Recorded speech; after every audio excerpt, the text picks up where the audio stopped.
Assalamu alaikum wa rahmatullahi wa barakatuh. Students, a warm welcome again in another lecture of Biology and Human Welfare.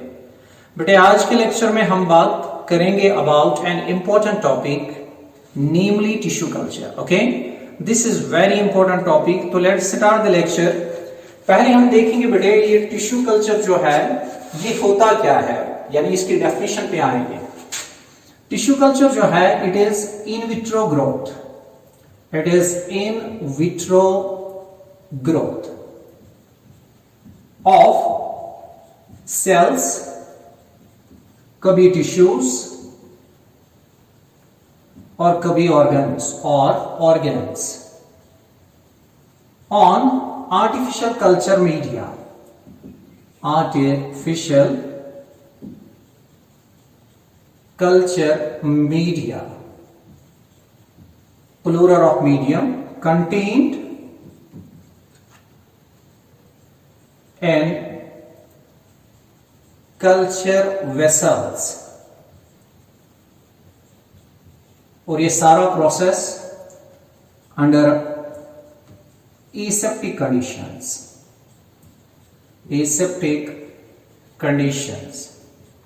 right? But this is a comprehensive definition of tissue culture. ये comprehensive definition, elaborate definition है बेटे किसकी? Tissue culture की. चलिए इस definition के different components पे हम नजर डालते हैं. पहली बात जो इसमें है that is in vitro growth, यानी growth जो होगी that will be in vitro. देखिए अगर हम किसी ऑर्गेनिज्म को फॉर एग्जाम्पल वायरस की बात करते हैं, वायरस जो है वो ग्रो होता है सिर्फ और सिर्फ इनसाइड द लिविंग सेल्स, और इस ग्रोथ के लिए हम टर्म इस्तेमाल करते हैं इन वाइवो ग्रोथ. लेकिन अगर बैक्टीरिया, फंजाई या प्लांट सेल्स की बात करें, इनको हम एक आर्टिफिशियल मीडियम के ऊपर यानी नॉन लिविंग मीडियम के ऊपर ग्रो करेंगे तो ये ग्रो हो जाएंगे उस पे. तो इस वाली ग्रोथ को हम नाम देते हैं बेटे in vitro growth. That means tissue culture जो है ये एक इन विट्रो टेक्निक है जिसमें ग्रोथ हो जाती है किन की बेटे? सेल्स की, टिश्यूज की या ऑर्गन्स की, राइट? दैट मीन्स ये सेल्स, इनके लिए हम अलग टर्म बाद में कॉइन करेंगे, टिश्यूज और ऑर्गन्स. ये एक और कंपोनेंट है इसका. इसके बाद ये ग्रोथ जो होगी ये एक मीडियम पे होगी जिसको हम क्रिएट करेंगे आर्टिफिशियली. उसको मैंने नाम दिया आर्टिफिशियल कल्चर मीडिया. ओके, तो ये डिफरेंट मीडिया हम यूज करते हैं, तो एज सच मैंने नाम दिया आर्टिफिशियल कल्चर मीडिया के ऊपर. जैसे बेटे आपको पता है soil is a natural medium, लेकिन अगर हम कहीं पे कोई टेक्निक करते हैं उसके लिए हम मीडियम खुद बनाएंगे and that will be called as artificial culture media. Okay, मैंने है होते हैं ये. चलिए इसके बाद ये कल्चर मीडियम आपको किसी बर्तन में रखना है और वो गिलास के बने होते हैं, तो उनको हम नाम दिया करते हैं बेटे कल्चर वेसल्स. यानी ये मीडिया जो है ये they are contained within some vessels and those vessels are made up of glass and they are called culture vessels. लेकिन ये सारा प्रोसेस जो है कल्चर वेसल्स, यहाँ पे एक और कंपोनेंट है इसका, और ये सारा प्रोसेस जो होगा बेटे इसके लिए बहुत बहुत बहुत इंपॉर्टेंट है क्या? एसेप्टिक कंडीशंस, यानी इन्फेक्शन लेस कंडीशंस होनी चाहिए. अगर इसमें इन्फेक्शन हो जाए फिर ये सारा सेटअप जो है ये अपना काम, अपना रिजल्ट बेटे नहीं देगा. ओके, चलिए this is the definition of the tissue culture. वो टिश्यू कल्चर में हम सेल्स को, टिश्यूज को या ऑर्गन्स को ग्रो करते हैं, और डेफिनेटली जब वो ग्रो हो जाएंगे वो मास ऑफ सेल्स बनाएंगे, उसको नाम देंगे हम टिश्यू.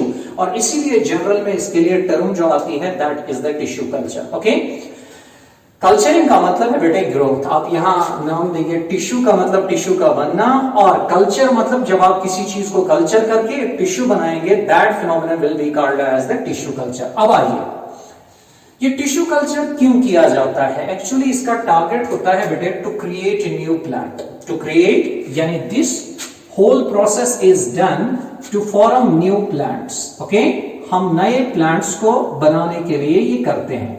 चूंकि हम यहाँ पे प्लांट्स की बात करते हैं, प्लांट टिश्यू कल्चर की बात करते हैं, इसलिए हमारा टारगेट होता है to create new plants. Okay, अब ध्यान दीजिए. अब आपके जहन में एक पॉइंट आया होगा, क्या एक प्लांट सेल से स्टार्ट करके आप एक प्लांट बना पाएंगे?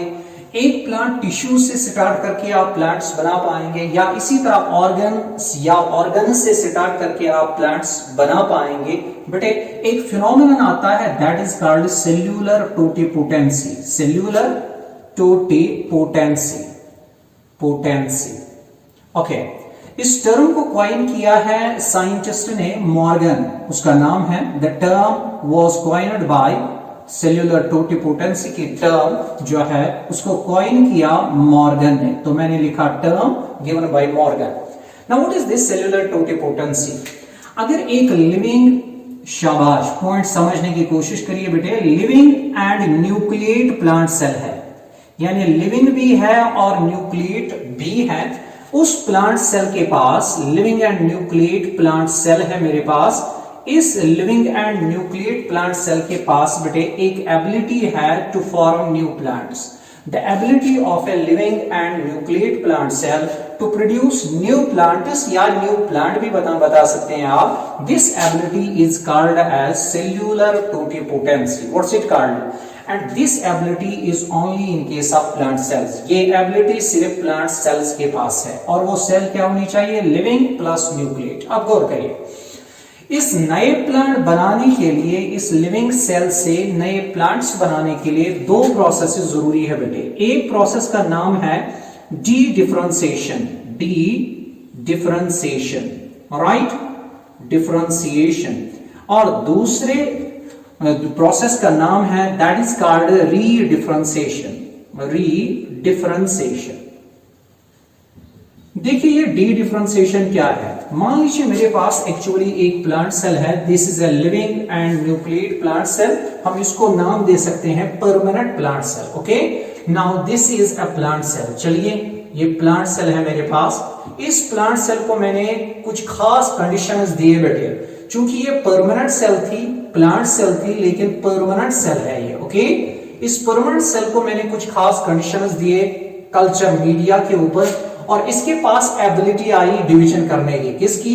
शाबाश, इसमें डिवीजन हुई बेटे, और इसने बनाया एक मास ऑफ सेल्स, यानी इसने डिवीजन करके बेटे एक मास ऑफ सेल्स बनाया। ओके, इस मास ऑफ सेल्स को मैं नाम दे रहा हूं कैलस, और ये कैलस की सेल्स जो है ये डिवाइडिंग सेल्स है। वो दैट मीन्स एक परमानेंट सेल के पास, परमानेंट उस सेल को बताते हैं जिसके पास पावर ऑफ डिवीजन नहीं था, मैंने इसको कंडीशंस दिए और इसने रिवर्ट किया टू मेरिस्टेमेटिक एक्टिविटी, और इसने एक मास ऑफ अनऑर्गेनाइज्ड सेल्स का बनाया जिसको मैं नाम दे रहा हूं कैलस। तो बेटे इस प्रोसेस को नाम दिया जाता है reversion of a permanent cell to meristematic activity. This process is called dedifferentiation. क्या है इसका नाम? Dedifferentiation. अब ये जो कैलस सेल्स है, मैं इन कैलस सेल्स से प्लांट क्रिएट करूंगा। That means I am going to create a plant from the callus cells. कैसे? बिल्कुल आसान, मैं इन सेल्स में नीचे वाले साइड से रूट्स बनाने की कोशिश करूंगा, ऊपर वाले साइड से शूट बनाने की कोशिश करूंगा, और ये सारा कुछ होगा by hormones like auxin and cytokinin. Okay बेटे, दैट मीन्स इसमें रूट भी बनेगा और शूट भी बनेगा। तो ये एक प्लांट मैंने क्रिएट किया, कहां से? From the cells of the callus. और सीधी सी बात है, अगर ये सारी सेल्स सिमिलर थी स्ट्रक्चर में और फंक्शन में, लेकिन इनके पास फंक्शन सिर्फ डिवीजन का था, मैंने अब इनको डिफरेंट स्ट्रक्चर्स इन सेल्स से बनाए। मतलब इन सेल्स में एक तो एनाटॉमी में यानी इंटरनल स्ट्रक्चर में चेंज आई, और दूसरी बात इनमें फंक्शन में भी चेंज आया, क्योंकि इसका फंक्शन कुछ और रहेगा रूट का, और लीफ का फंक्शन कुछ और, स्टेम का फंक्शन कुछ और। वो इन सेल्स में चेंजेस आई स्ट्रक्चरल यानी एनाटॉमिकल एंड फिजियोलॉजिकल यानी फंक्शनल। तो उन्हीं स्ट्रक्चरल और फंक्शनल चेंजेस की वजह से एक प्लांट क्रिएट हुआ। इस प्रोसेस को मैं नाम दे रहा हूं बेटे रीडिफरेंशिएशन। क्या मैंने नाम दिया? रीडिफरेंशिएशन। ध्यान देना, मैंने कहा ability of a living and nucleate plant cell to form new plants या new plant, it is called as cellular totipotency. Cellular totipotency involves two important processes, one is called dedifferentiation, second is called redifferentiation. What happens बेटा? A living permanent plant cell जो है that undergoes divisions and results in the formation of a mass of unorganized cells called callus, and this process is called as de-differentiation. Okay, और ये process है क्या? It is just a reversion of the permanent cell again to its meristematic activity. Now second point, जब ही callus बन गया बेटा, मैंने callus की सेल्स में जो है स्ट्रक्चरल एंड फिजियोलॉजिकल चेंजेस लाई और इस तरह से एक प्लांट क्रिएट किया, एंड इस प्रोसेस को नाम दिया जाता है रीडिफरेंशिएशन. तो that means cellular totipotency actually नाम है डी डिफरेंशिएशन एंड रीडिफरेंशिएशन. और इस तरह से मैंने एक प्लांट क्रिएट किया. बेटे where this process will happen? Sir it will happen upon the culture media under the aseptic conditions. तो इसी का एक्चुअली दूसरा नाम है, जहां ये प्रोसेस हम करेंगे बेटे, उसी प्रोसेस का नाम है tissue culture. Okay, this is the ability कि प्लांट सेल के पास एबिलिटी है to form new plant. That ability is called cellular totipotency. लेकिन फिर जब इसको एग्जीक्यूट करेंगे हम फील्ड में यानी लैब के अंदर, तो उस वाली प्रोसेस सारे प्रोसीजर का नाम पड़ेगा बेटे, that is called as the tissue culture. वो टिश्यू कल्चर का टारगेट होता है नया प्लांट क्रिएट करना, और ये नया प्लांट क्रिएट किया जाता है from the permanent plant cells by dedifferentiation and redifferentiation. क्या मैं बेटे बता सकता हूं ये डी डिफरेंशिएशन और री डिफरेंशिएशन का जो प्रोसेस है, ये हम बनाते हैं बेसिस ऑफ टिश्यू कल्चर. शाबाश, क्या basis of tissue culture. Tissue culture कोई बता सकता है बेटे? मैंने ये जो लिखा है ये स्टेटमेंट आपको समझ में आई कि बेसिस ऑफ टिश्यू कल्चर मतलब टिश्यू कल्चर जो बुनियाद रख रहा है, टिश्यू कल्चर को प्लांट बनाना है, लेकिन प्लांट बनाने के लिए जरूरी पहले क्या? डी डिफरेंशिएशन, और उसके बाद कौन सा प्रोसेस? री डिफरेंशिएशन. आप ध्यान दीजिए, ये जो टिश्यू कल्चर की टेक्निक जो है, इसको पहले बताया बेटे एक साइंटिस्ट ने जिसका नाम है हबरलैंड. यानी the process of tissue culture जो है, tissue culture, the concept of tissue culture was first given by concept of tissue culture. Okay, it was first given by, चलिए first given by a scientist का नाम है हबरलैंड. Haberlandt, LANDT, right. और उसने ये दिया 1902 में, राइट. चलिए, इस बुनियाद पे इस हैबरलैंड को हम नाम देते हैं father of tissue culture. He is regarded as father of tissue culture, right. चलिए अब गौर करिए, लेकिन हैबरलैंड जो है बेटे, इसको सक्सेस नहीं मिली. मतलब इसने टिश्यू कल्चर प्रोसेस स्टार्ट किया, लेकिन ये नहीं बना पाया एक कंप्लीट प्लांट, राइट. उसकी वजह थी बेटे, क्या वजह थी? वो that means could not achieve success. Could not achieve success. Achieve success, right. Reasons दो थे. क्या? एक रीजन ये था कि न्यूट्रिएंट्स जो इसने दिए थे वो इनएडिक्वेट थे. यानी इसने balanced nutrition, balanced nutrient medium provide नहीं किया था. वो that means there was inadequacy of nutrients and asepsis. यानी ना उसने अच्छी तरह एसेप्टिक कंडीशंस को क्रिएट किया जो बहुत जरूरी है, ओके, और ना उसने बैलेंस्ड न्यूट्रिएंट मीडियम प्रोवाइड किया था. यही वजह कि हैबरलैंड को सक्सेस नहीं मिली थी. लेकिन पहला साइंटिस्ट जिसको सक्सेस मिली बेटे, उसको यानी first scientist to demonstrate tissue culture completely, scientist to achieve success. बेटे ये साइंटिस्ट स्टीवर्ड था. और इस स्टीवर्ड ने किया क्या? in 1956 की बात है, 1956 स्टीवर्ड ने एक कंप्लीट कैरेट प्लांट बनाया बेटे. और स्टीवर्ड था कहां का? ये था कॉर्नवेल यूनिवर्सिटी का, और ये यूनिवर्सिटी यूएसए की है, राइट. बेटे इसने पहले बनाया कंप्लीट कैरेट प्लांट. कहां से? Starting from carrot root cell, यानी कैरेट रूट के फ्लोएम की सेल ली थी इसने, और उससे इसने एक कंप्लीट कैरेट प्लांट को प्रोड्यूस किया by the process of tissue culture, right. यहां तक हमने जो समझ लिया बेटे वो ये है कि टिश्यू कल्चर है क्या, और टिश्यू कल्चर की बुनियाद एक फिनोमेनन के ऊपर है and that phenomenon is called cellular totipotency. और सेल्यूलर टोटिपोटेंसी फिनोमेनन के थ्रू पहली कोशिश की हैबरलैंड ने नया प्लांट डेवलप करने की, लेकिन उसका फेलियर हुआ। But since he initiated the process he is regarded as father of tissue culture, but the success first was achieved by Stewart in 1956 at Cornell University, USA, when he developed complete carrot plants starting from phloem root cell of wild carrot. Okay? अब ध्यान दीजिए बेटे, आपके जहन में एक point आया होगा कि एनिमल सेल्स क्या नया एनिमल बना सकती है? नहीं बेटे, आपको टर्म याद रखनी पड़ेगी, that is the pluripotent.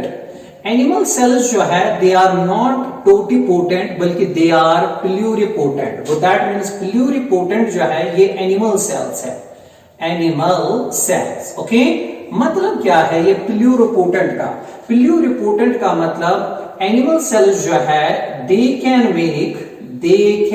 Make specific tissues only. Okay, tissues only, लेकिन वो कंप्लीट ऑर्गेनिज्म प्रोड्यूस नहीं कर सकते। तो एज सच वो सेल्स जो स्पेसिफिक टिश्यूज सिर्फ बना पाएंगे, ऐसे सेल्स को हम नाम देते हैं प्लूरिपोटेंट। और एनिमल सेल्स जो होती है दे आर प्लूरिपोटेंट। एक और पॉइंट हमारे एंट्रेंस कॉर्नर के लिहाज से इंपॉर्टेंट है बेटे, क्या प्लांट सेल्स सारी टोटिपोटेंट है? मैंने पहली बात बताई, इसके लिए क्राइटेरिया है लिविंग बेटे। ओके, और दूसरा क्राइटेरिया है लिविंग ही नहीं बल्कि न्यूक्लियेट सेल।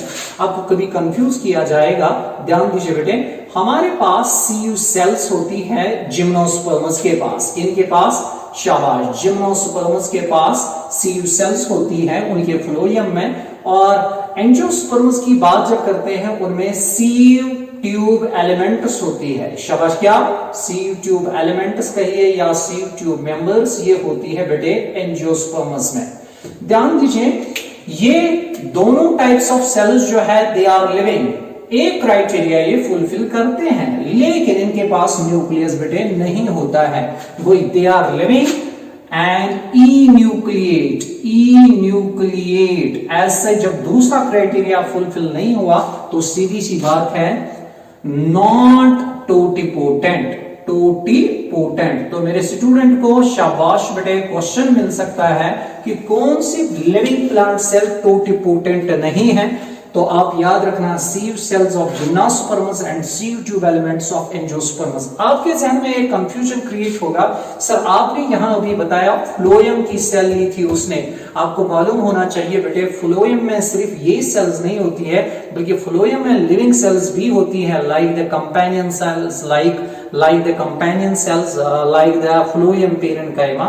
ओके, अब ध्यान दीजिए, अब हम डिस्कस करेंगे ये टिश्यू कल्चर जो है, इस टेक्निक के थ्रू नया प्लांट क्रिएट करना या नए प्लांट्स क्रिएट करना, इसके लिए वेरियस स्टेप्स है।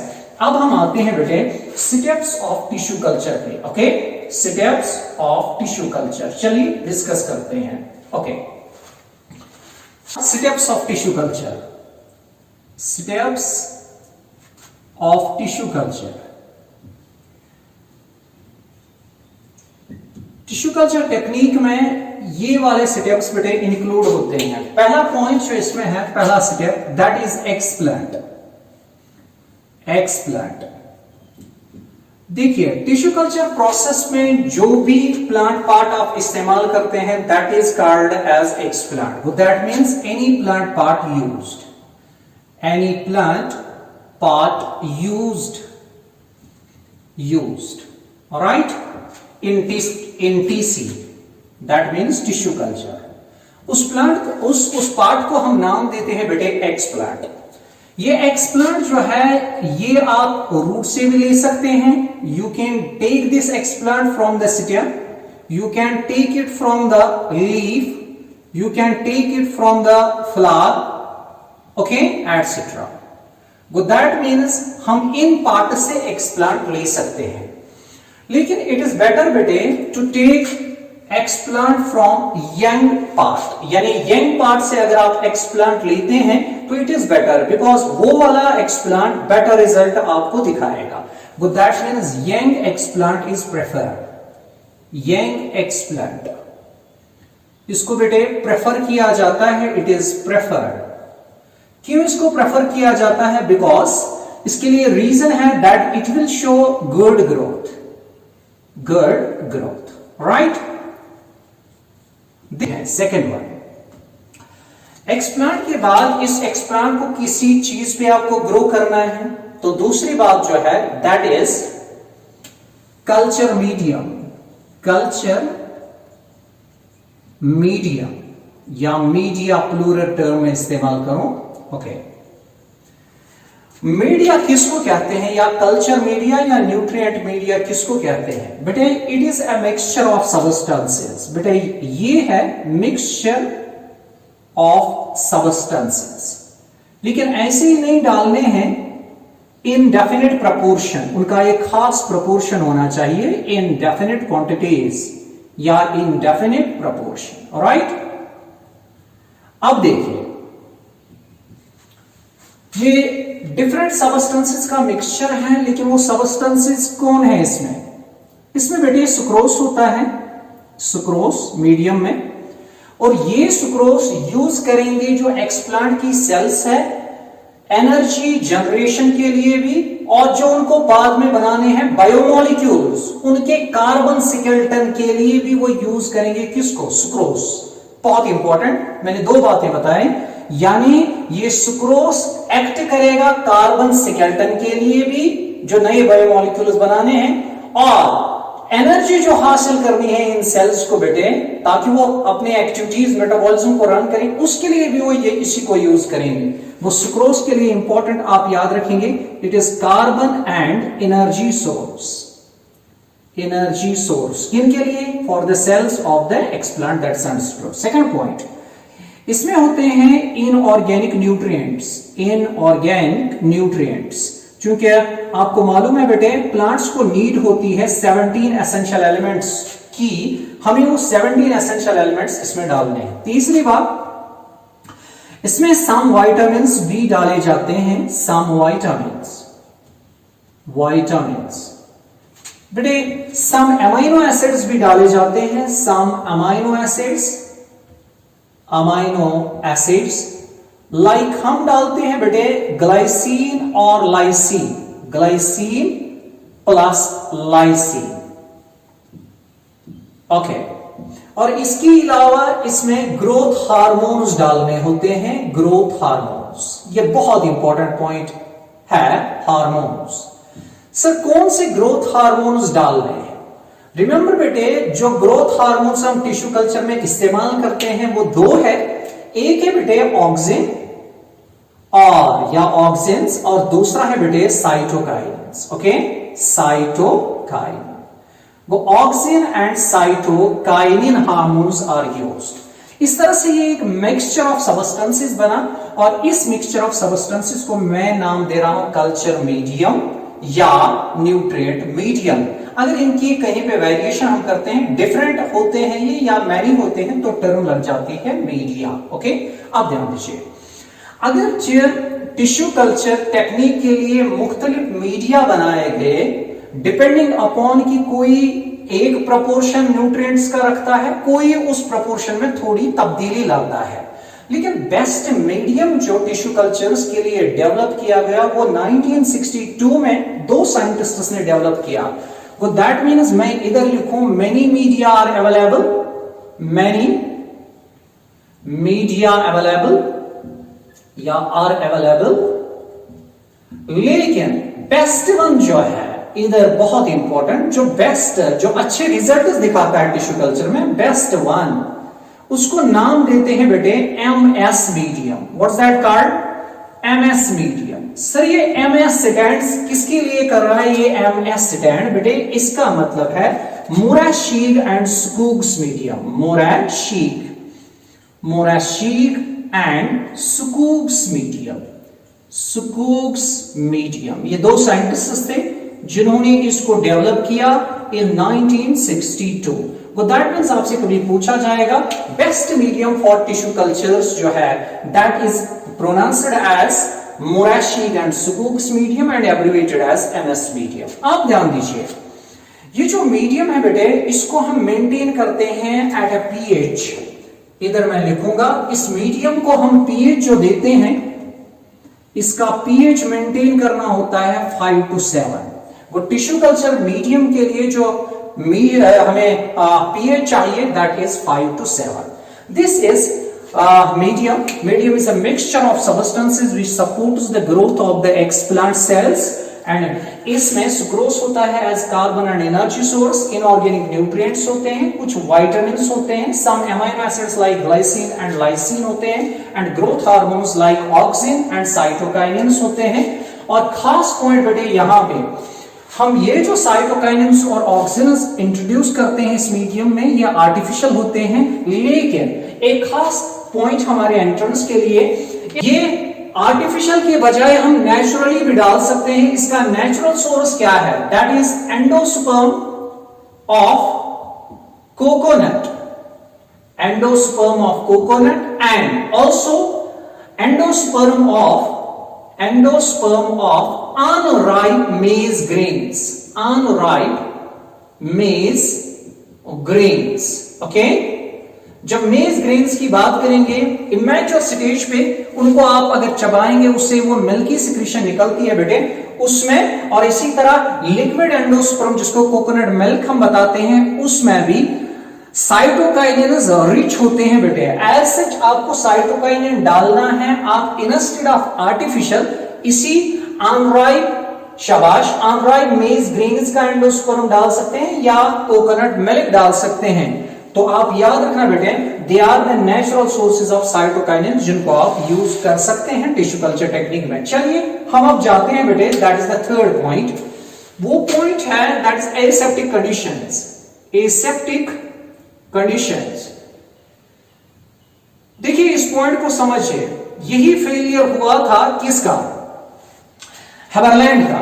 एसेप्टिक कंडीशंस का मतलब इंफेक्शन लेस कंडीशंस। जो टिश्यू कल्चर मीडिया है they support luxuriant growth of the microbes, और अगर माइक्रोब ग्रो हुआ फिर हमारा प्लांट का जो एक्सप्लांट है वो तो ग्रोथ नहीं कर पाएगा। वो दैट मीन्स एसेप्टिक कंडीशन जरूरी है बिकॉज कल्चर मीडिया जो है ये culture media support microbial growth, ये बैक्टीरिया की ग्रोथ फंजे की ग्रोथ को सपोर्ट करते हैं। अगर वो ग्रो हो गए ट्रेमेंडसली तो हमारा एक्सप्लांट तो चला गया, ओके।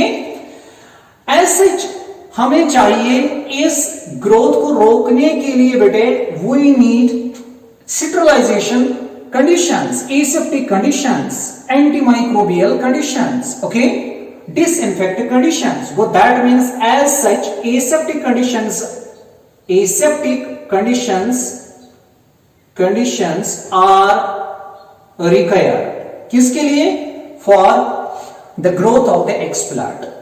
अब ये एसेप्टिक कंडीशंस कैसे क्रिएट किए जाते हैं, चलिए हम देखते हैं हाउ दे आर क्रिएटेड। मैं ऐसे आपको दिखाऊं, हमारे पास डिफरेंट चीजें हैं बेटे। मिसाल के तौर पे मेरे पास एक्सप्लांट है, पहले एक्सप्लांट है, इसको भी एसेप्टिक बनाना है। दूसरी बात जो मैं गिलास वेयर यूज करूं, चाहे कोई बीकर यूज करूं चाहे कोई पेट्री डिश यूज करूं, ओके, तो गिलास वेयर राइट। इसके साथ साथ जो मैं मीडियम यूज करूं बेटे, मीडियम उसको भी मुझे एसेप्टिक बनाना है। इसके बाद जिस रूम में मैं इनको ग्रो कराऊंगा उसको नाम देते हैं बेटे कल्चर रूम, उसको भी मुझे डिसइंफेक्टेंट बनाना है। आप ध्यान दीजिए, हम इस एक्सप्लांट को यानी वो पीस जो मेरे पास है, मान लीजिए बेटे ये इस पीस में मान लीजिए मैनी सेल्स है, इस एक्सप्लांट को हम वॉश करते हैं विद, वो एक्सप्लांट को हम डिसइंफेक्ट करेंगे किससे, हम इसको वॉश करेंगे विद क्लोरेक्स वाटर राइट, या कभी कभार ब्रोमीन वाटर, और कभी कभार हम यूज करते हैं HgCl2 मर्क्यूरी क्लोराइड। और इस तरह से एक्सप्लांट के सरफेस पे अगर कोई बैक्टीरियम होगा वो मर जाएगा। दिस फिनोमिनन इज कॉल्ड, चूंकि मैंने सरफेस से उसको दूर किया, it is called surface sterilization. What's it called? Surface sterilization. Okay बेटे, को explant is made aseptic by surface sterilization. आते हैं बेटे दूसरे पॉइंट पे। ग्लास वेयर में भी हो सकता है, लेकिन अगर मैं इन ग्लास वेयर्स को बेटे यूवी ट्यूब से यूवी रेडिएशंस दूं तो इनके अंदर जो माइक्रोब है वो यूवी रेडिएशंस की वजह से मर जाएगा। वो glassware and other equipments, even forceps जो होते हैं, ग्लास वेयर और मैं लिखूंगा एंड या एंड लिखूं एंड फोर्सेप्स एटसेट्रा, इनको हम एसेप्टिक बनाते हैं बाय यूवी रेज। राइट। तीसरा पॉइंट जो है, या इसी तरह कल्चर रूम जो है बेटे, इस कल्चर रूम में भी हम यूवी ट्यूब्स लगाते हैं, उनको ऑन करते हैं, लेकिन खुद बाहर जाना है because ultraviolet radiations are dangerous. तो एज सच आपने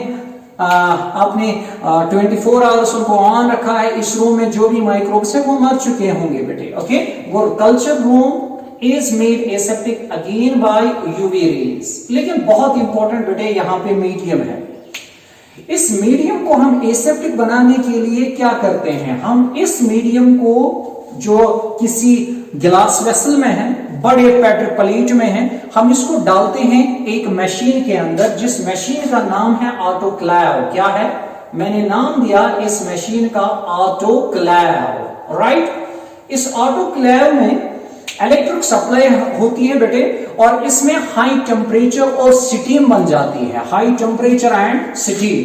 इस ऑटोक्लेव मशीन में 120 डिग्री बेटे क्या टेम्परेचर क्रिएट किया जाता है, और प्लस इसमें स्टीम बनती है। और इन दो चीजों की वजह से इस मीडियम में अगर कोई माइक्रोब होगा वो किल होगा। तो इस प्रोसेस का नाम दिया जाता है ऑटोक्लेविंग। क्या?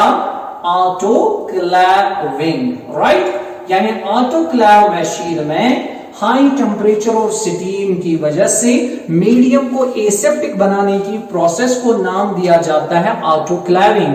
एंड दिस ऑटोक्लेव मशीन में ये चीज जो रखी जाती है यानी medium, it is for 15 to 30 minutes. Okay, 15 to 30 minutes.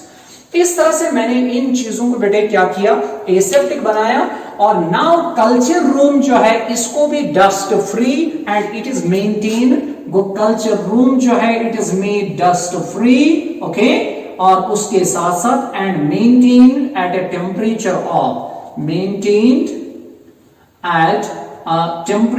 Of 24 degree Celsius. Right बेटे, हम अब आए उस स्टेप की जानिब कि अब हमें एक्सप्लांट को ट्रांसफर करना है। इस एक्सप्लांट को ट्रांसफर करना है किसके ऊपर? मीडियम के ऊपर। तो चलिए देखते हैं। The phenomenon is called as culturing and subculturing. Okay बेटे, now culturing and subculturing, this is the fourth point, that is culturing and subculturing. You see what is it? देखिए, जो हमने already treat किया explant with Clorox water etcetera, तो उसको हमने sterilize किया। अब with the help of sterilized forcep हम उस एक्सप्लांट को उठाएंगे and that is put over the medium. वो दैट मीन्स मैं नाम लिखूंगा ट्रीटेड एक्सप्लांट। इस ट्रीटेड एक्सप्लांट को शाबाश हम उठाते हैं and it is put on culture medium, alright? लेकिन ये वाला प्रोसीजर जो है ये बाहर नहीं करना है, ये एक मशीन के पास करना है। एंड दैट मशीन जो है वो बंद होती है, फिक्स्ड उसमें होते हैं बेटे glass panels on 5 sides. This is the one side, this is second side, this is third, this is the fourth and this is the fifth. And sixth side से उस पे एक शटर होता है जो मूवेबल होता है, उसको आप उठा सकते हैं। और रूफ जो इसका होता है उस पे यूवी ट्यूब्स लगे होते हैं। आपने 2 घंटे पहले यूवी ट्यूब्स को ऑन किया है और जो भी माइक्रोब्स इसके अंदर थे वो मर चुके हैं। ओके, और उसके बाद आप एक और स्विच ऑन करते हैं जो बैक साइड पे इस पे फैन होता है वो रन करता है and this setup is called laminar air flow hood. आपको यही लाना है मीडियम और यही उसके ऊपर ट्रांसफर करना है आपको बेटे क्या एक्सप्लांट। वो that means treated explant is put on to culture medium, शाबाश, कहां, under laminar air flow hood, under laminar LAMINAR laminar air flow hood machine. Okay, laminar air flow hood machine. Okay, ये laminar air flow hood machine में आपने अब transfer किया explant को over the culture medium. Now what will happen, ये जो explant है बेटे, ये एक्सप्लांट की जो सेल्स है they will now revert to meristematic activity. That means they will show de-differentiation and as such they will produce mass of cells. बताइए इस mass of unorganized या mass of dividing cells, mass of similar and dividing cells, what you call to this?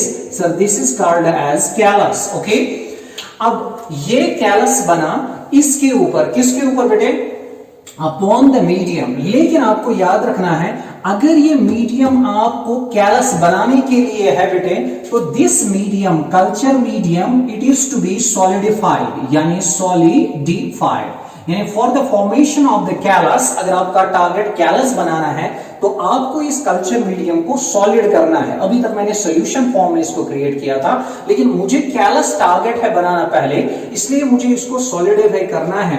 Solidified with solidifying agent कौन है, अगर बेटे जो आपने already पढ़ा है, ये अगर एक फाइकोकोलाइड है, यानी ये एक कोलाइडल सब्सटेंस है जो मैक्सिमम इम्बाइबिशन दिखाता है और इसको हम हासिल करते हैं from red algae like Gracilaria, like Gelidium, like Chondrus, ऐसे एल्गल प्लांट से हम इसको हासिल करते हैं। चलिए अगर पाउडर मैंने डाली, ये सॉलिडिफाई हुआ, सॉलिडिफाई होने के बाद मैंने एक्सप्लांट डाला इसके ऊपर under laminar air flow hood, इसने डी डिफरेंशिएशन दिखाई एक्सप्लांट की सेल्स ने बेटे, तो जो ही एक्सप्लांट की सेल ने डी डिफरेंशिएशन दिखाई, मास ऑफ सेल्स बन गया बेटे and that mass is called callus.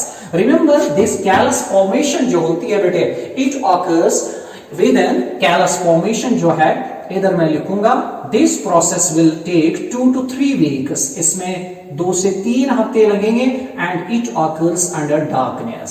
इसके लिए लाइट की रिक्वायरमेंट नहीं है बिकॉज आपको फोटोसिंथेसिस अभी नहीं करानी है, इसको आप यहीं से देते हैं sucrose as energy source, right.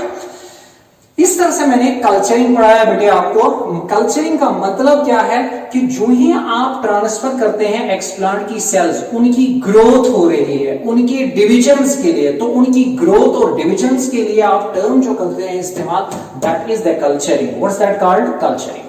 लेकिन अब अगर उसी मीडियम में, जिस मीडियम में आपने इनको डाला बेटे, अगर वही मीडियम आप रखेंगे तो over a period of time ये एक्सप्लांट की सेल्स कंज्यूम करते रहेंगे किनको, न्यूट्रिएंट्स को, और प्रोड्यूस भी करते रहेंगे toxic materials. If this callus is now put in the same medium, तो callus की cells will face death। दो चीजों की वजह से, एक तो डिप्लीशन ऑफ न्यूट्रिएंट्स की वजह से और दूसरा रीजन बेटा क्या है, that is the depletion of nutrients and accumulation of the toxic materials. Go as such these callus cells, या मैं बताऊं बेटे callus is taken out, इसको मैं निकाल रहा हूं बाहर, and is taken out and put on या grown on, and put या grown कहिए, grown on fresh medium, fresh medium के ऊपर इसको अब ग्रो किया जाता है। और चूंकि अगर मेरे पास एक कैलस था, मैंने इसको डिवाइड किया 10 माइक्रो कैलाई में और फिर उनको फ्रेश मीडियम पे डाला, तो मुझे अब बनेंगे बेटे इस नए मीडियम के ऊपर मैनी कैलाई, प्लूरल है कैलस का, तो this phenomenon is called as subculturing. इसको मैंने नाम क्या दिया, दिस वाज कॉल्ड, यानी this phenomenon is here, sorry culturing, it is culturing. And what is this one called, कि एक कैलस से मैनी कैलाई बनाना, this is called as subculturing. इसके लिए मैं टर्म दूंगा बेटे, that is subculturing, culturing, right. अब एक इंपॉर्टेंट पॉइंट, जो आप मीडियम इस्तेमाल करते हैं किसके लिए, कल्चरिंग और सब कल्चरिंग के लिए, this medium is called basal medium. What's it called, तो याद रखिए बेटे टर्म बेसल मीडियम किसको कहते हैं टिश्यू कल्चर टेक्निक में, ये वो मीडियम होता है which is used for culturing, ये कल्चरिंग एंड प्लस सब कल्चरिंग के लिए जो यूज किया जाएगा, सब कल्चरिंग के लिए यूज किया जाएगा, उस मीडियम को हम कहते हैं क्या, बेसल मीडियम। आपसे कभी क्वेश्चन पूछा जाएगा, the medium used for the formation of the callus from the explant is called, उस मीडियम का नाम बेसल मीडियम है। और इस बेसल मीडियम की खास बात ये है बेटे, इसमें जो आप ऑक्सीजन इस्तेमाल करते हैं दैट इज 2,4-D, इसका मतलब है 2,4-डाइक्लोरोफिनॉक्सी एसिटिक एसिड, क्या है two four dichlorophenoxy acetic acid, it's an auxin, ये ऑक्सीजन यूज किया जाता है। और जो इसमें साइटोकाइनिन यूज किया जाता है बेसल मीडियम में, साइटोकाइनिन, उस साइटोकाइनिन का नाम है बेटे BAP, बैक, इट मीन्स बेंजाइल एमाइनोप्यूरिन, क्या बेंजाइल एमाइनोप्यूरिन, राइट।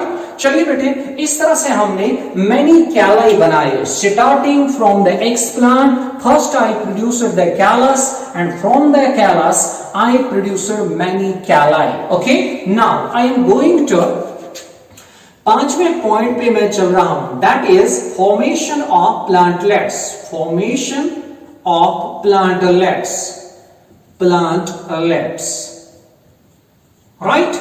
ध्यान दीजिए बेटे, ये फॉर्मेशन ऑफ प्लांटलेट्स क्या है।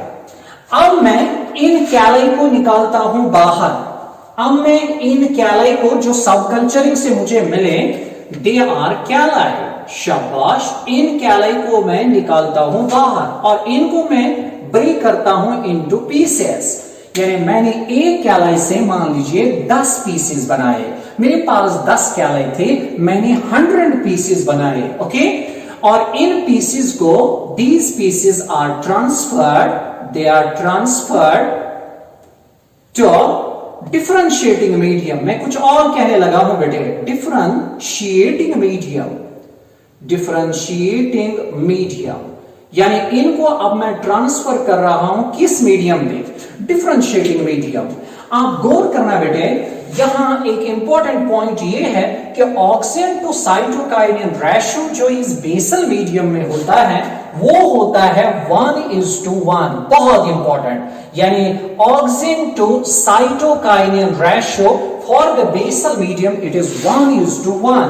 लेकिन जब मैं बात कर रहा हूं डिफरेंशिएटिंग मीडियम पे बेटे, यहां ऑक्सीजन टू साइटोकाइनिन रेशियो कभी भी 1 के बराबर नहीं होगा, बहुत इंपॉर्टेंट। और दूसरी बात, डिफरेंशिएटिंग मीडियम पे जो ऑक्सीजन आप यूज करेंगे उसका नाम है बेटे NaA, नैप्थलीन एसिटिक एसिड, और जो साइटोकाइनिन आप यूज करेंगे वो सेम रहेगा, दैट इज बेंजाइल एमाइनोप्यूरिन। चलिए, मेरे पास कैलाई है, मैंने कैलाई के पीसेस किए और उन पीसेस को ट्रांसफर किया बेटे ऑन डिफरेंशिएटिंग मीडियम, और डिफरेंशिएटिंग मीडियम के लिए मैंने कहा कि oxygen to cytokinin ratio is not equal to 1, and दूसरी बात, oxygen used in the differentiating medium is NaA and the cytokinin used is BAP, and this differentiating medium is actually present within test tubes, किन के अंदर बेटे, test tubes के अंदर। मान लीजिए बेटे मेरे पास ये एक टेस्ट ट्यूब है और इसी तरह so many टेस्ट ट्यूब्स, और टेस्ट ट्यूब के अंदर ये प्रेजेंट है डिफरेंशिएटिंग मीडियम। मैंने इसके ऊपर एक पीस ऑफ कैलस डाला बेटे, ये है पीस ऑफ कैलस। इस मीडियम में अगर आप मानेंगे ऑक्सीजन ज्यादा है, साइटोकाइनिन कम है, तो तब जाके इस वाले में रूट पहले बनेगा, क्या बनेगा, रूट, और उसके बाद में चेंज करता हूं और ज्यादा साइटोकाइनिन डालता हूं, तो हाई साइटोकाइनिन जो ही मैं दूंगा इसमें शूट बनेगा, क्या बनेगा, रूट भी बना और शूट भी बना।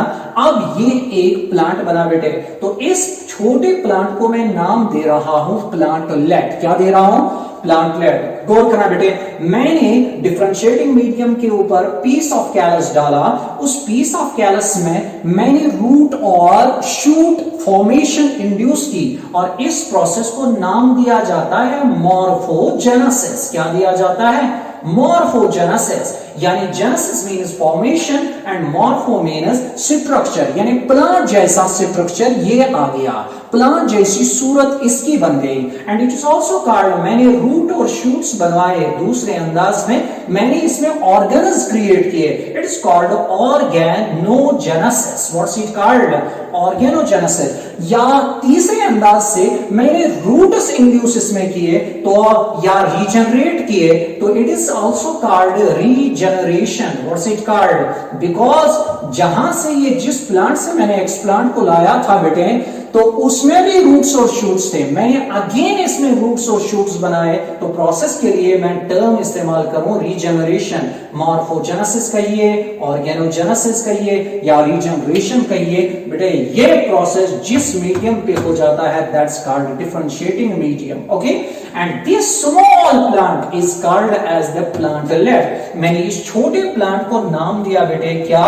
प्लांटलेट। आपको मालूम होगा बेटे ये टुगेदर है प्लांटलेट। आपको मालूम होगा जो सीड से छोटा प्लांट बनता है दैट्स कॉल्ड सीडलिंग, लेकिन जो टिश्यू कल्चर में एक्सप्लांट को एक्सप्लॉइट करने के बाद, यूज करने के बाद आपको छोटा प्लांट या छोटे प्लांट्स मिलेंगे, आप उनके लिए टर्म कॉइन करेंगे प्लांटलेट्स। एक के लिए प्लांटलेट, मैनी के लिए प्लांटलेट्स, राइट? अब छोटा प्लांट है। Now I am coming to the last point and that last point is establishment in the field. Establishment in the field. In the field. चलिए बेटे ये पॉइंट बहुत इंपॉर्टेंट है। ओके, अभी तक ये जो एक्सप्लांट है ये डेयरी मिल्क खा खा के पला है बेटे, लेकिन नाउ इसको आने के थपेड़ों का भी आगे सामना करना पड़ेगा, तो उसके लिए इसमें डेवलप करनी है रेजिस्टेंस। वो दैट मीन्स अभी तक मैं डार्कनेस क्रिएट किया हुआ हूं किसमें? टिश्यू कल्चर लैब में, टिश्यू कल्चर रूम में, लेकिन अब मैं इन एक्सप्लांट्स जो लगे हैं मैनी टेस्ट ट्यूब्स है बेटे, मान लीजिए 100, 10,000 बहुत ज्यादा होते हैं टेस्ट ट्यूब्स जो हम स्टार्ट करते हैं एक एक्सप्लांट से, हम मैनी कैलाई बना सकते हैं और फिर उन मैनी कैलाई से बेटे हम थाउजेंड्स ऑफ प्लांट्स क्रिएट कर सकते हैं। मान लीजिए thousands and thousands of test tubes लगे हैं और उनके अंदर ये इन एक्सप्लांट्स ने प्लांटलेट्स को जन्म दिया। अब ये प्लांटलेट्स जो है Now I am creating in the room, ये मेरे कंट्रोल में है, it is a regulated phenomenon। मैं अब क्रिएट करता हूं, यानी प्लांटलेट्स इनको दिया जाता है, प्लांटलेट्स को दे आर गिवन, मैं इधर लिख रहा हूं गिवन reduced light और क्या? And high humidity. क्यों reduced light और high humidity? So as to develop resistance in them। इस फिनोमिनन की वजह से इनमें रेजिस्टेंस आएगी। रेजिस्टेंस किसके खिलाफ? So as to develop resistance in them to the external environmental conditions। वो resistance against environmental conditions, okay? बाहर के environmental conditions के खिलाफ resistance. And this phenomenon is given name as, it is called hardening, right? इस phenomenon को hardening हम बताते हैं। इसकी वजह से हार्डनेस आती है, टफनेस आती है, स्ट्रेंथ आती है, पोटेंशियल आता है, ताकि बाद में बाहर की कंडीशंस की वजह से ये प्लांट्स बेटे डिस्ट्रॉय नहीं होंगे, ये प्लांट्स बेटे इनकी डेथ इंश्योर नहीं होगी। तो इसलिए रेजिस्टेंस में डेवलप करनी थी, जिसके लिए मैंने इनको लैब में ही क्या दिया? Reduced light and high humidity मैंने क्रिएट की लैब में। चलिए हार्डनिंग हुई और प्लांट्स में रेजिस्टेंस आए, और रेजिस्टेंस आने के बाद दे आर एक्साइज्ड, प्लांटलेट्स को मैं एक्साइज करता हूं, एक्साइज्ड and taken to the field and taken or established in the field, right बेटे? शाबाश, आपने सारे टिश्यू कल्चर प्रोसेस को अंडरस्टैंड किया होगा। आप गौर करिए, आपने किनको एस्टैब्लिश किया? प्लांटलेट्स को, और यही प्लांट अब ग्रोथ करके एक मैच्योर प्लांट बनेगा बेटे। तो याद रखना हमारा टारगेट ही था कि टिश्यू कल्चर एक ऐसी टेक्निक है जहां पे सेल्स को, एक सेल को भी कभी जहां पे टिश्यूज को या ऑर्गन्स को आप यूज करते हैं एज एक्सप्लांट, उनको इन विट्रो ग्रो करते हैं अपॉन आर्टिफिशियल कल्चर मीडियम, और उसके बाद एसेप्टिक कंडीशन लाजमी चीज है, और ग्रोथ करने के बाद आपका टारगेट होता है ताकि आप प्रोड्यूस कर पाए ए प्लांट्स को, और ये हमने प्लांट्स को प्रोड्यूस किया बेटे। Let's have a view over it. हमारे पास बच्चे क्या था, एक्सप्लांट। इस एक्सप्लांट को आपने सिट्रलाइज किया, जिसको मैंने नाम दिया सरफेस सिट्रलाइजेशन, राइट। चलिए, आपने फिर इस एक्सप्लांट को ट्रांसफर किया था बेटे मीडियम के ऊपर, मीडियम के ऊपर। इस मीडियम को भी आपने सिट्रलाइज किया था बाय ऑटोक्लेविंग, को मीडियम की आपने की थी ऑटोक्लेविंग,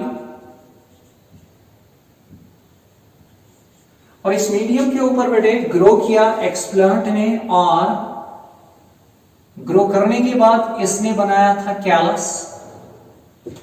जिस मीडियम पे कैलस बना था उसको हमने कहा था बेटे, इस मीडियम को, इसको नाम हमने दिया बेसल मीडियम। वो दिस मीडियम, कैलस की ग्रोथ जिस मीडियम पे हो गई that is basal medium.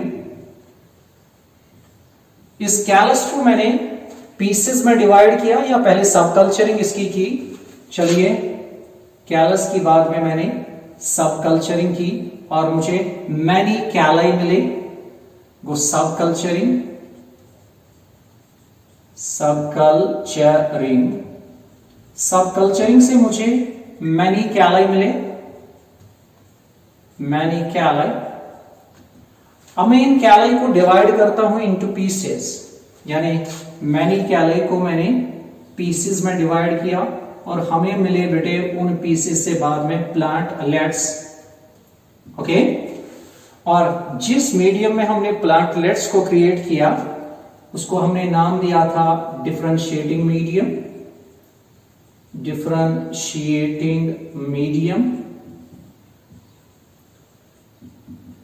Differentiating medium पे प्लांट्स बनने के बाद इन प्लांट्स को हमने एक खास ट्रीटमेंट दिया था बेटे, and that treatment is called hardening.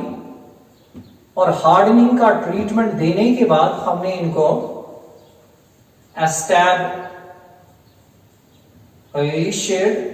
In field, okay, they are then established in field. ये बिल्कुल बेटे एक सीक्वेंस है इवेंट्स की। अगर आप ये याद रखें, आपके लिए टिश्यू कल्चर को याद रखना बिल्कुल आसान है। हाँ, एक बात है कि एक्सप्लांट से कैलस या सब कल्चरिंग तक, यानी यहां तक बेटे, यहां से लेके यहां तक ये प्रोसेस जो है इट इज डी डिफरेंशिएशन। और फिर कैलाई से, कैलाई के पीसेस से बेटे प्लांटलेट्स प्रोड्यूस करना, दिस प्रोसेस इज कॉल्ड री डिफरेंशिएशन, ओके।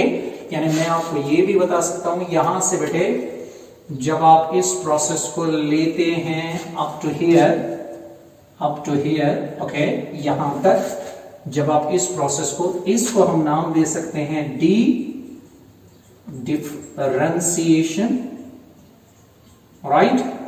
और फिर अगर ये वाला स्टेप जो है, ये वाला step, that is this step is called री डिफरेंशिएशन, राइट, ओके।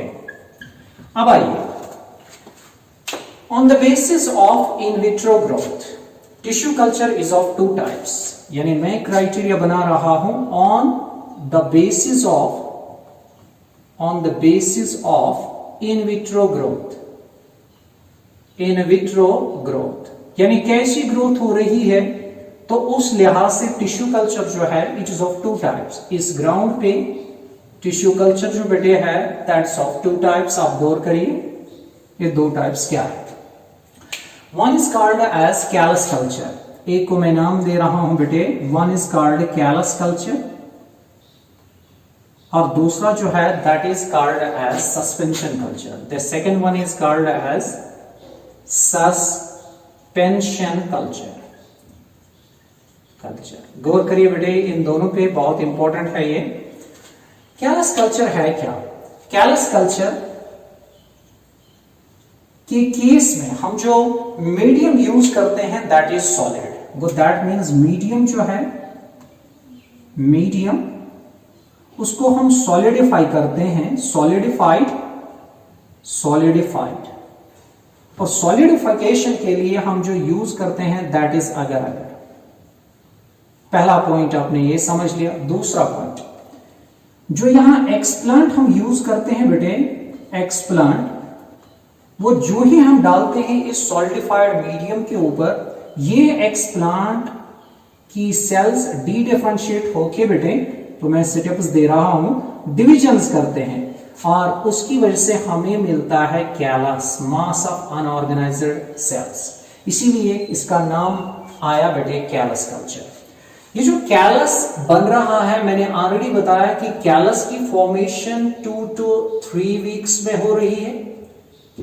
और एक और पॉइंट, ये फॉर्मेशन हो रही है कैलस की, it occurs in darkness, right. हाँ, इसके बाद आप कैलस से कैसे प्लांटलेट्स बनाते हैं आप वहां जा सकते हैं बेटे। कैलस की आप सब कल्चरिंग करते हैं, सब कल्चरिंग करते हैं, कल्चरिंग करते हैं। सब कल्चरिंग के बाद आपको माइक्रो कैलाई मिलेंगे, माइक्रो या सॉरी आप कैलाई को डिवाइड करते हैं माइक्रो कैलाई में, और उनकी बाद में सब कल्चरिंग करके बेटे आप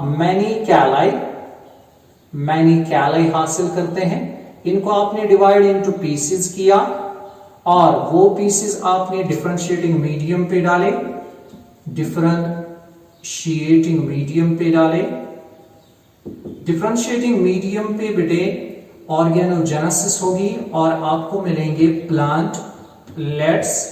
इन प्लांटलेट्स को हार्डनिंग के बाद you establish them in field, they are then established in the field, right? ये हो गया। This phenomenon is called as the callus culture। आपने कैलस बनाया। अब आइए सस्पेंशन कल्चर को समझने की कोशिश करते हैं।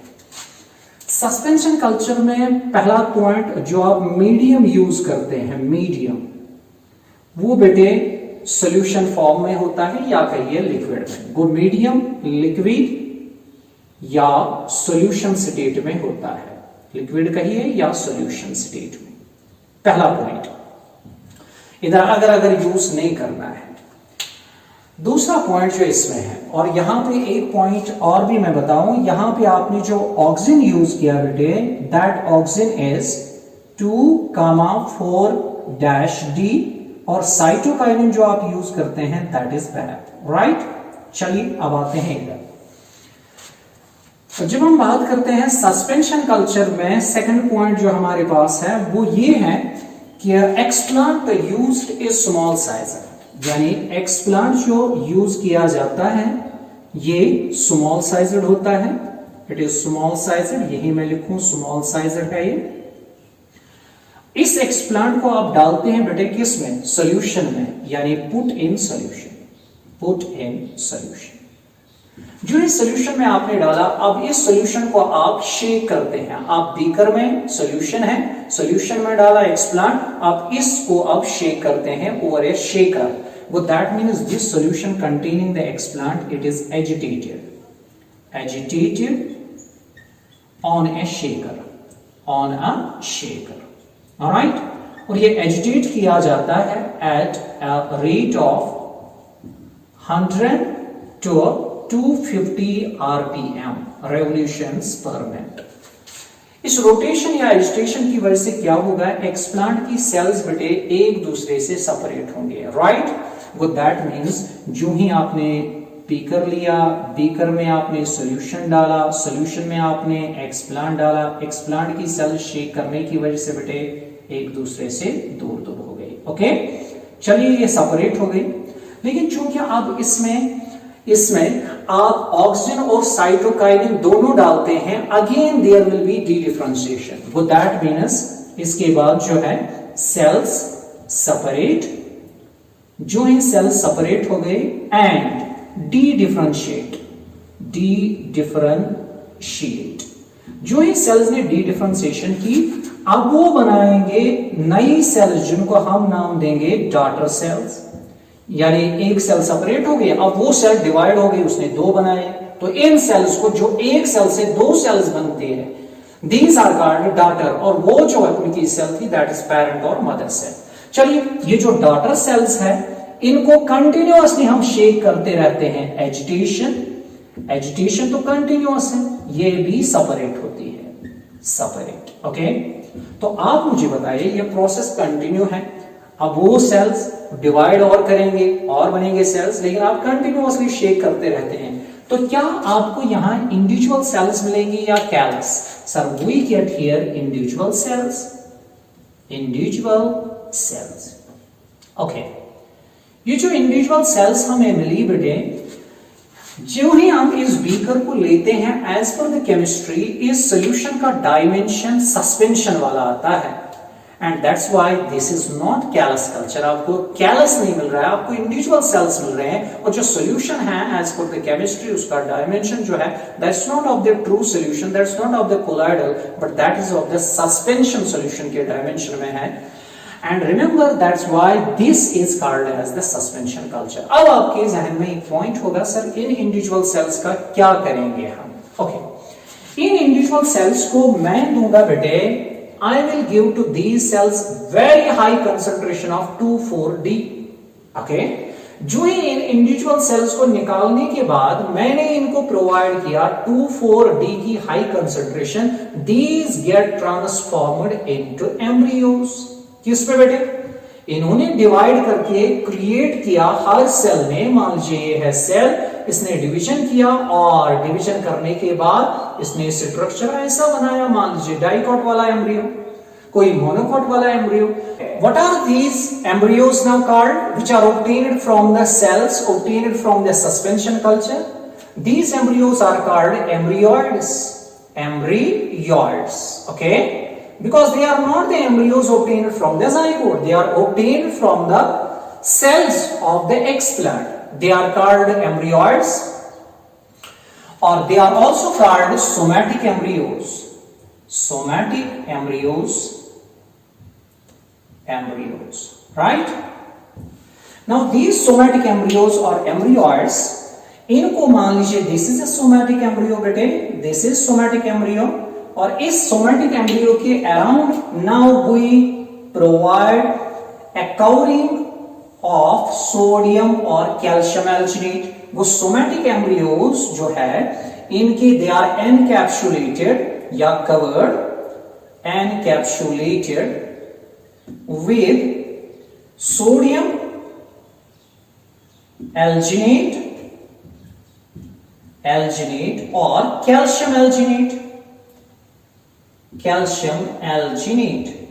और जो रिजल्टिंग स्ट्रक्चर्स आपको मिलेंगे, मैनी एम्ब्रियोज को आपने बाहर से कवर किया अलग अलग बेटे, तो resulting structures are called synthetic seeds, synthetic seeds.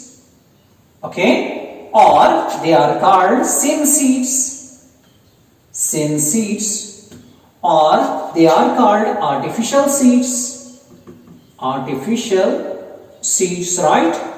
For example, this is an artificial seed। ये बाहर जो मैंने एनकैप्सुलेशन इसकी बनाई, कवरिंग बनाई, ये सीड कोट का काम करेगा। Okay, now what happens, I take this somatic embryo to the tissue culture.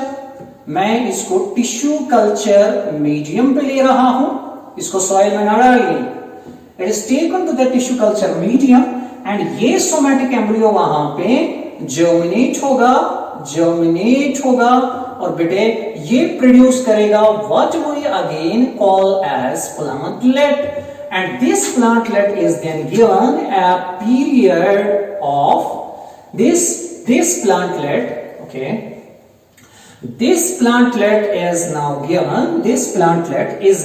given a treatment of hardening, so that means it is given hardening,